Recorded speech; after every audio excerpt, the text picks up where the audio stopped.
So the practice is in three major parts. The four directions is the base of everything.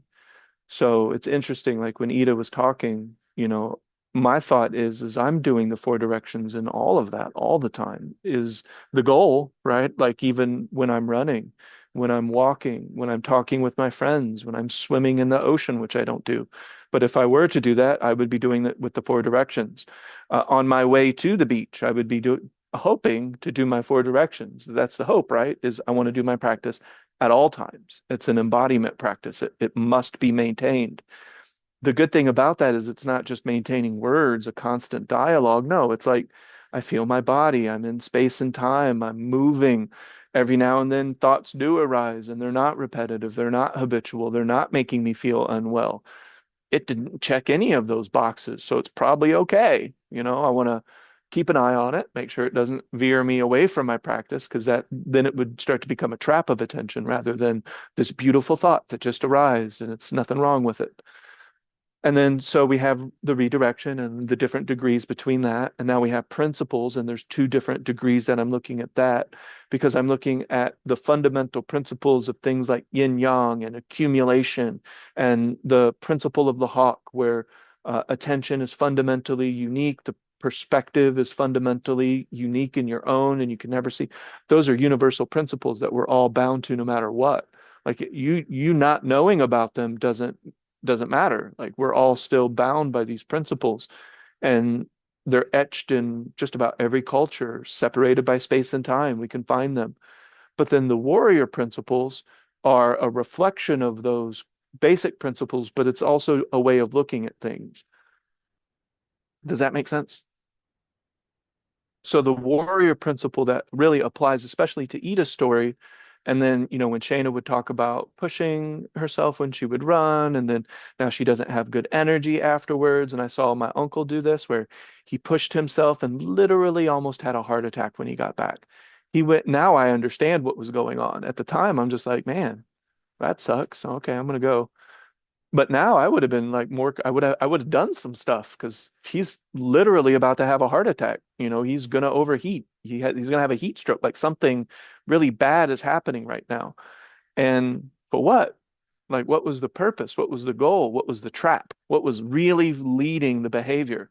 And so I have found nothing uh, for me personally, that is better than the warrior principles to bring me back into focus.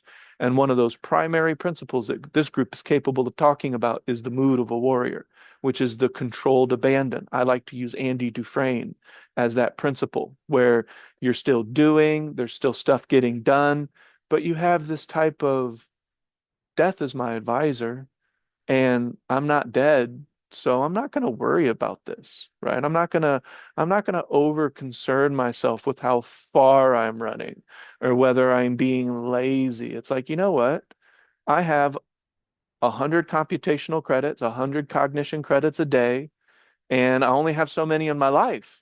Frankly, like that's a limited number. So I'm going to be really judicious with how I use them, and getting down on myself or worrying about whether it's enough or not enough.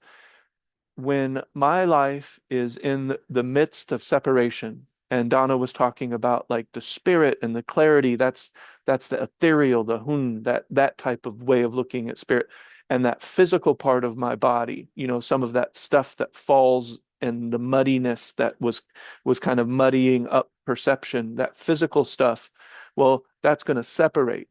And this is just a way of looking at and talking about things, really. It's not, you know. So these things, when they separate, I promise, whether I did that extra 5 minutes or, whether I pushed myself enough, those thoughts are not going to come to my mind. As yin and yang separate, only the most important things in my life will occur. And it's probably going to be Kobe and Shayna and myself and, things like that. But it's not going to be, did I quit because I was being lazy? Right? The warrior would use that to inform them that that's not that important. Does that make sense? So that the some of these principles, we really got to feel them to understand them, but it's not aloof, because aloof, that might be just abandon. You know, there's no control to it. That you're just abandoned. So this idea of balancing what seem like contextual opposites and creating a new third thing, that's happening with this controlled abandon. This idea of Andy Dufresne walking through a prison yard without a care in the world because there's a bigger plan happening. But right now, I just need to He's sprinkle doing it, the wall in the courtyard. but he's doing it He's doing it every day. every day, Andy a little bit of Dufresne is wall at a doing it. time, He's digging out the wall. He's doing it a little every bit at a day, time. and Yep, even some days he can get, yeah, he can get more wall. Other days he's only getting a teaspoon of wall, but he's yep. doing it.